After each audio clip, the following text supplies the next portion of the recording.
Quer saber o que a Taurus, uma empresa de armas, pode te ensinar sobre padronização do processo de produção e o quanto ela gera ganho de eficiência e o quanto ela é importante? Então, olha esse corte. O Barsi é um dos maiores investidores pessoas físicas do Brasil. Ele chega a ganhar até R$ 1 milhão por dia só de dividendos. E a filha dele, que segue a linha dele, tem uma empresa, sobre ações, falou num podcast sobre questão de eficiência, o quanto que isso impacta nos resultados e até na percepção que seus clientes têm sobre você. Hoje nós vamos sair só da teoria e vamos para a prática, te mostrando como que a padronização garante muitas melhorias na sua produção, na sua empresa e como fazer isso que a gente sempre fala aqui.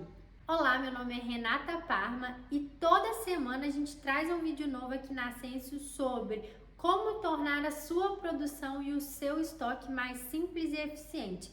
Afinal, esse é o nosso foco. A gente tem um know-how com milhares de indústrias que nós atendemos todos os dias dentro da nossa plataforma. Então vamos lá falar mais sobre a questão da padronização e o ganho de eficiência. Então fique com esse corte aqui de um pedacinho do podcast, onde o pessoal fala sobre a questão da Taurus, que eu falei mais cedo. Taurus foi uma empresa que a gente acompanhou esse processo desde o início. Então, quando a gente falava de Taurus, eu me lembro, a gente foi para São Leopoldo visitar a fábrica, íamos sempre na reunião da PIMEC. Era uma empresa que ninguém queria nem ouvir falar, porque, Taurus, é aquela arma que dispara sozinha, é uma dívida impagável, enfim.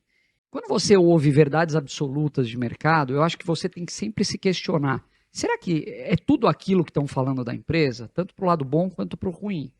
Então, poxa, pegamos o voo, fomos lá, conhecemos a planta, coloca a bota no pé, óculos de segurança, capacete. Ver como é que funciona, E assim, a gente começou a ver naquele momento melhorias operacionais significativas. Porque era armeiro, não era isso? Antigamente, acho que da primeira vez que veio aqui, a gente comentou sobre isso. Exatamente. Era uma Esse processo forjaria, era muito Era uma simples. forjaria. Então, Você não tinha uma linha de produção, como medir a qualidade, entende? Então é muito complicado quando você tem um O cara produto batia como uma arma. martelinho, não era isso? Era Era um não tinha processo padrão, muito rústico. não né? era algo Padrão. padronizado, então o controle de qualidade era falho, a eficiência produtiva era muito baixa, você não tinha uma organização assim, seguindo metodologias, Kanban, Just in Time, tudo.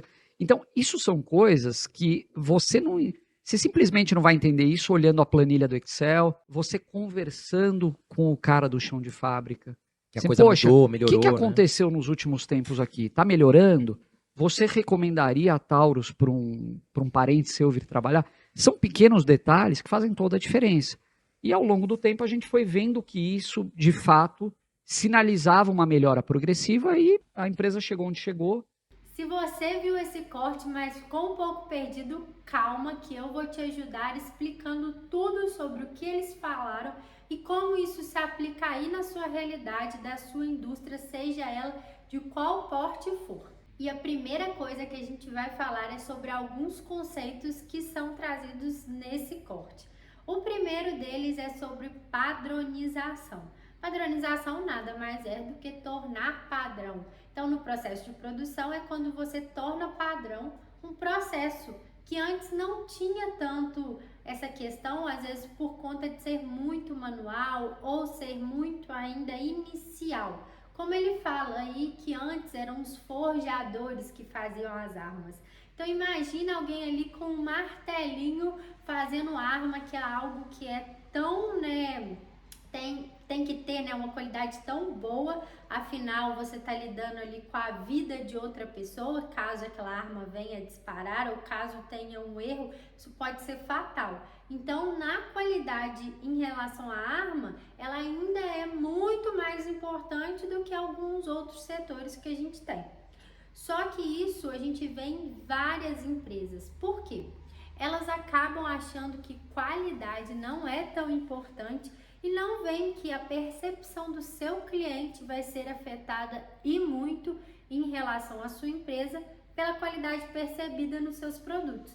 Então imagina, se você tem um processo, igual eles falaram aí, com o forjador fazendo arma com martelinho, você acha que vai sair tudo igual? Ou cada hora vai sair de um jeito? Muito provavelmente, mesmo que seja a pessoa mais cuidadosa do mundo, cada hora o produto vai sair com uma qualidade. E isso é muito comum nas indústrias. Só que quando a gente está ali imerso, né, no dia a dia, a gente acha que esses processos não são tão maléficos para a empresa. Mas eles são sim, porque imagina seu cliente cada hora receber de um jeito. Então, às vezes vai ocorrer dele da primeira vez receber o melhor produto do mundo, né, na melhor qualidade. Da segunda vez já vem algum com defeito e aí isso cai a percepção dele. Ou pior, da primeira vez que seu cliente está comprando, ele já recebe, calha dele receber algo que não está com a qualidade tão boa. E aí ele pode se tornar um detrator e sair falando mal da sua empresa por aí. O segundo conceito que a gente vê nesse vídeo é sobre eficiência. O quanto que padronização e eficiência andam juntos. Afinal, se a gente não tem uma padronização, como que a gente vai melhorar os processos? Por quê? Se a gente tornar processos que são muito manuais, que não são padronizados, tentar torná-los eficientes, vai tender a correr muito mais erros nesse processo, porque as pessoas vão querer fazer mais rápidos, só que ela não tem um padrão, ela não tem um processo a ser seguido. E aí cada hora ela vai fazer de um jeito, às vezes ela vai acabar achando uma maneira que é mais rápida, mas que não vai sair com a qualidade que você quer. Por isso que o padrão é tão importante. Se você sempre tem que fazer, por exemplo, uma blusa e ela tem que ter, né, costura em todas as laterais, embaixo, em cima, uma gola X ou um acabamento Y, imagina se você não tem um padrão de qual linha usar, qual cor, qual marca, né, como vai ser essa costura. Uma hora a costura vai estar aqui do lado, outra hora a costura vai estar mais para o meio. Você já pegou uma roupa que estava com uma costura torta? Exatamente, isso é falta de padrão. E a gente precisa muito desses padrões, porque quando a gente identifica que algum processo ele pode ser melhorado, ele pode ser mais rápido, aí a gente vai lá no processo dele e vê aonde a gente pode tornar ele mais eficiente. Então, será que se eu comprar outra máquina, ela vai ser mais rápida? Ou será que se eu mudar o tipo de linha, né, a qualidade do meu fornecedor, às vezes, por exemplo, se é uma linha que está arrebentando muito e aí a pessoa tem que trocar, isso tudo é perda de eficiência. E aí você só consegue identificar essas coisas quando você tem um padrão, porque se você compra cada hora de um fornecedor, cada hora um tipo de linha, você não vai conseguir identificar essas questões que sempre ocorrem, né? Onde pode ser mudado. O terceiro conceito que a gente tem aí é sobre Kanban. A gente já falou muito aqui sobre Kanban, afinal o Senso trabalha toda a produção em quadro Kanban. Vou mostrar aqui um exemplo, né, de como é uma produção dentro do Senso em Kanban para você entender. Nada mais é do que como se fosse um Trello. Ainda tô falando grego para você? Calma. Nada mais é do que várias colunas onde você consegue ir arrastando, né, os processos, né, a produção ali dentro. Então imagina que eu tenho a produção de uma blusa. A blusa vai ter corte, costura, lavagem, passação e embalagem. Você pode criar desses 5 processos dentro de um Kanban e assim você consegue saber onde esse lote de blusas está. Ele está no corte, na passação, na costura, né? E aí a gente começa a identificar em qual desses processos ele agarra mais, ele fica mais tempo. Ah, por exemplo, é na costura. Por quê? Aí a gente começa a puxar o fio, né, da meada, como alguns dizem. Porque a gente começa a ver. É na costura que tá sempre agarrando, tá sempre demorando? Por que na costura sempre demora? Ah, é porque tá arrebentando. Por que a linha arrebenta? Ah, é porque a qualidade dela não é tão boa. Então você viu que aquele mesmo raciocínio que eu tive, que eu já te trouxe o resultado, às vezes ele pode ser muito difícil de você encontrar no dia a dia, porque você não consegue identificar o processo. você só vai lá e fala, mas por que tá demorando? E aí muitas das vezes seu funcionário, com medo, né, de ser demitido ou algo assim, ele começa a jogar desculpas. Então ele fala, é porque fulano me entregou tarde, ou essa linha aqui tá...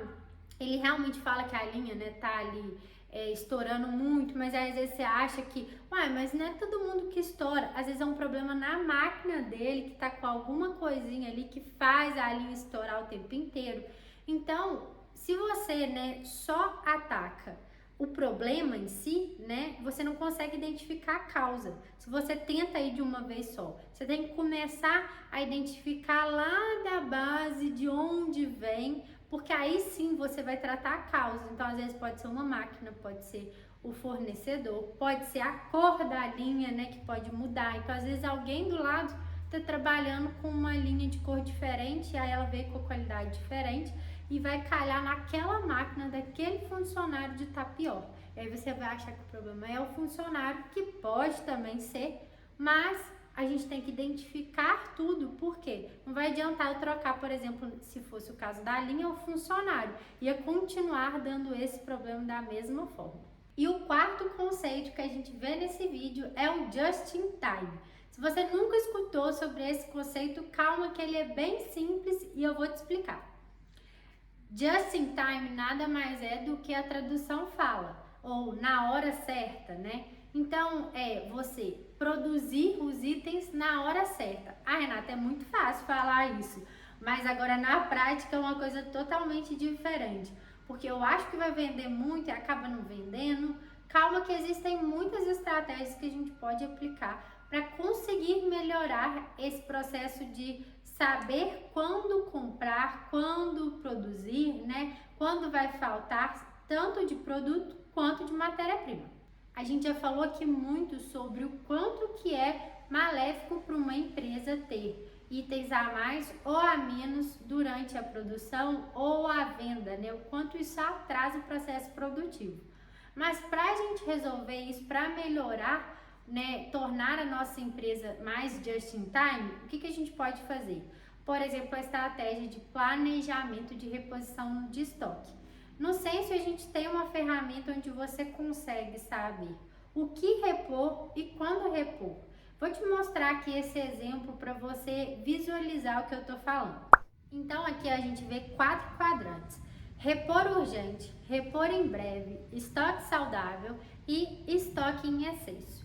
E como a gente classifica, né? Como a gente faz para chegar nesse resultado? Então, a gente considera que, por exemplo, para ser um estoque saudável, eu tenho que ter entre 8 e 12 semanas de estoque, né, suficientes. Se eu tô ali com menos de 4 semanas, já é repor urgente. Se eu tô ali de 4, né, a 8, é repor em breve. Agora, se eu tenho de 8 a 12 semanas, né, de estoque, é estoque saudável. 12 semanas vão ser praticamente 3 meses. Não é possível que o meu fornecedor não consiga me entregar e eu não consiga produzir com menos de 3 meses. Então, por isso que é um estoque em excesso. Eu estou estocando ali enquanto tem itens que eu não tenho nem 4 semanas para suprir, né, a minha demanda média. E aí você acaba, às vezes, tendo itens que você só vai vender tudo que você tem em estoque daqui a 3 meses ou mais, e itens que você não tem nem 4 semanas de entrega com menos. E aí, por isso que a gente faz essa análise e consegue classificar e tornar mais eficiente seu estoque. Se você gostou desse vídeo, já manda para alguém que está precisando entender um pouquinho mais sobre estoque. Deixa seu like, deixa um comentário sobre o que você acha do vídeo, porque é muito importante para o YouTube continuar entregando cada vez mais os nossos conteúdos para mais pessoas e assim ajudar cada vez mais indústrias. E você viu como que teoria e prática podem estar alinhados até no mercado de ações, o quanto que eficiência e padronização também caminham juntos? Espero ter te ajudado e fica aqui nesse canal, né? Segue a gente nas outras redes também, para você ficar sempre por dentro do que há de mais novo em relação à indústria e à eficiência da sua empresa.